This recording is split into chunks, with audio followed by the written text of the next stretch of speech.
بسم اللہ الرحمن الرحیم۔ السلام علیکم ناظرین، میرا نام ناصر حسین شاہ ہے اور آپ دیکھ رہے ہیں اردو دنیا۔ چاند کی روشنی منعکس روشنی ہے۔ ابتدائی تہذیبوں میں یہ قیاس آرائی عام تھی کہ چاند کی روشنی اس کی اپنی روشنی ہے۔ اب سائنس ہمیں بتاتی ہے کہ چاند کی روشنی منعکس روشنی ہے، تاہم یہ حقیقت 1400 برس پہلے ہی قرآن پاک میں درج تھی۔ یہ حقیقت قرآن پاک کی ترسیل آیات میں درج ہے۔ سورۃ الفرقان آیت 61۔ تبارك الذي جعل في السماء بروجا وجعل فيها سراجا وقمرا منيرا، جس نے آسمان میں برج بنائے اور ان میں چراغ رکھا اور چمکتا چاند۔ قرآن پاک میں سورج کے لیے عربی لفظ شمس استعمال کیا گیا ہے۔ اس کو سراج بھی کہا گیا ہے، جس کا مطلب ہے چراغ۔ یہ شدید حرارت اور روشنی فراہم کرتا ہے۔ چاند کے لیے عربی لفظ قمر ہے اور اسے منیر کہا گیا ہے، جو وہ اجسام فلکی ہیں جو نور مہیا کرتے ہیں، یعنی منعکس روشنی۔ قرآن پاک کا فرمان مبارک ایک مرتبہ پھر انتہائی کاملیت کے ساتھ چاند کی حقیقت نوعیت کے ساتھ میل کھاتا ہے، جس کی روشنی اپنی روشنی نہیں ہے، اور یہ ایک غیر فعال جسم ہے جو سورج کی روشنی کو منعکس کرتا ہے۔ قرآن پاک میں ایک مرتبہ بھی چاند کو سراج، وہاج یا دیا اور سورج کو نور یا منیر نہیں کہا گیا۔ اس سے صاف ظاہر ہے کہ قرآن پاک سورج کی روشنی اور چاند کی روشنی کی نوعیت میں فرق کو تسلیم کرتا ہے۔ قرآن پاک کی تفصیل آیات سورج اور چاند کی روشنی کی نوعیت سے متعلق ہیں۔ سورۃ یونس آیت 5۔ هو الذي جعل الشمس ضياء والقمر نورا وقدره منازل لتعلموا عدد السنين والحساب ما خلق الله ذلك إلا بالحق يفصل الآيات لقوم يعلمون۔ وہی ہے جس نے سورج کو جگمگاتا بنایا اور چاند چمکتا۔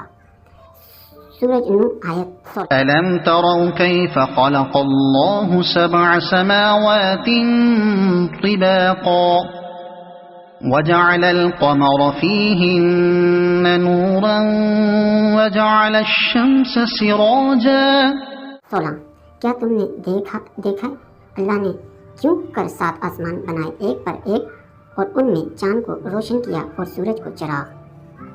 لہذا قرآن پاک اور جدید سائنس سورج کی روشنی اور چاند کی روشنی کی نوعیت میں فرق کے بارے میں ایک دوسرے کے ساتھ مطابقت رکھتے ہیں۔ سورج محور گردش ہے۔ عرصہ دراز تک یورپ فلاسفر اور سائنسدان اس امر پر یقین رکھتے تھے کہ زمین ساقط ہے، یہ دنیا کے وسط میں ساقط ہے، اور تمام اجرام فلکی بشمول سورج اس کے گرد گھومتے ہیں۔ 1512 عیسوی میں نوکلاس کوپرنیکس نے اپنا نظریہ پیش کیا۔ اس نظریے کے تحت سورج کو نظام شمسی کے وسط میں ساقط قرار دیا گیا، اور یہ نظریہ قائم کیا گیا کہ اجسام فلکی اس کے گرد گھومتے ہیں۔ 1609 عیسوی میں جرمن سائنسدان یوہنس کیپلر کی کتاب نووا ایسٹرونامیا شائع ہوئی، جس میں اس نے یہ انکشاف کیا کہ اجرام فلکی نہ صرف بیضوی مراد میں سورج کے گرد گھومتے ہیں، بلکہ وہ بے قاعدہ رفتار کے ساتھ اپنے محور کے گرد بھی گھومتے ہیں۔ ان انکشافات کے بعد یہ خیال کیا جانے لگا کہ سورج ساقط ہے اور وہ زمین کی طرح اپنے محور کے گرد نہیں گھومتا۔ قرآن پاک کی درذیل آیت پر غور فرمائیں۔ سورۃ الانبیاء آیت 33۔ وهو الذي خلق الليل والنهار والشمس والقمر كل في فلك يسبحون۔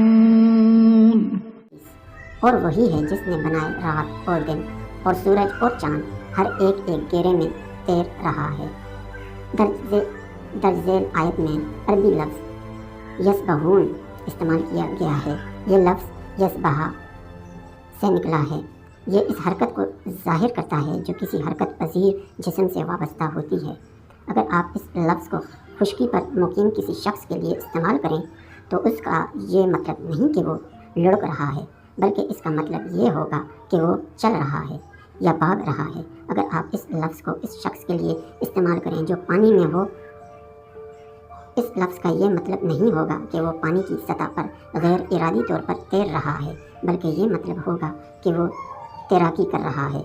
اسی طرح آپ لفظ یسبح سورج کے لیے استعمال کریں، اس کا محض یہ مطلب نہیں کہ یہ خلا میں اڑ رہا ہے، بلکہ اس کا یہ مطلب بھی ہے کہ یہ خلا سے گزرتے ہوئے گھوم بھی رہا ہے۔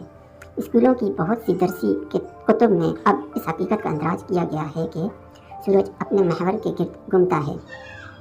سورج کے اپنے محور کے گرد گھومنے کو ایک ایسے آلات کی مدد سے ثابت کیا جا سکتا ہے جو سورج کے عکس کو میز کے تختے پر دکھاتے ہیں، لہٰذا کوئی بھی شخص اندھا ہوئے بغیر سورج کے عکس کو دیکھ سکتا ہے۔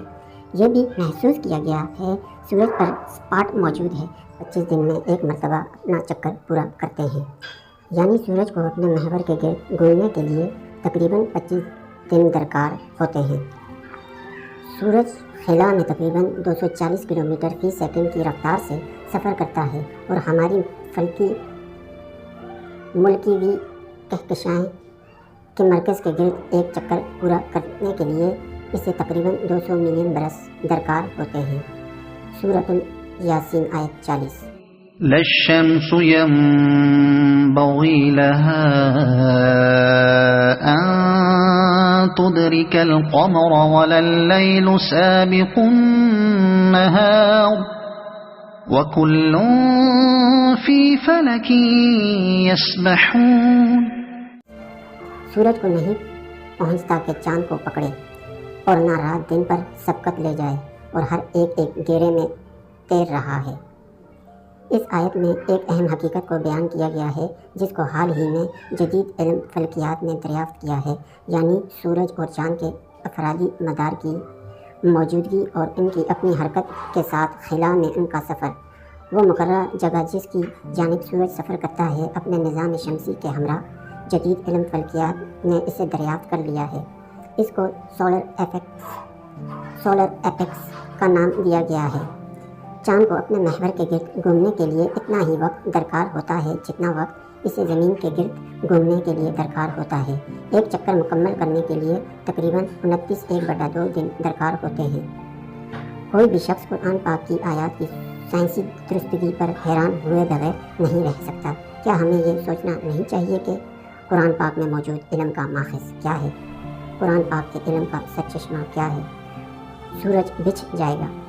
سورج کی روشنی اس کیمیاوی عمل کی مرہون منت ہے جو اس کی سطح پر رونما ہوتا ہے، اور یہ گزشتہ 5 بلین برسوں سے مسلسل رونما ہو رہا ہے۔ مستقبل میں کسی بھی وقت یہ عمل اپنے اختتام کو پہنچ سکتا ہے جب سورج مکمل طور پر بچھ کر رہ جائے گا، اور اس طرح روئے زمین پر بھی تمام تر زندگی کا خاتمہ ہو کر رہ جائے گا۔ سورج کے وجود کے بارے میں قرآن پاک فرماتا ہے کہ سورہ یاسین آیت 38۔ والشمس تجری لمستقر لها ذلك تقدیر العزیز العلیم۔ اور سورج چلتا ہے اپنے ایک ٹھہراؤ کے لیے، یہ حکم ہے زبردست علم والے کا۔ یہاں پر جو عربی لفظ استعمال ہوا ہے مستقر ہے، جس کا مطلب ایک جگہ یا وقت جو مقرر ہے۔ لہذا قرآن پاک فرماتا ہے کہ سورج ایک مقررہ جگہ کی جانب سفر کرتا ہے اور غیر معینہ مدت تک اس کا یہ سفر جاری رہے گا۔ مطلب یہ کہ یہ ختم ہو جائے گا یا بچھ جائے گا۔ والسلام۔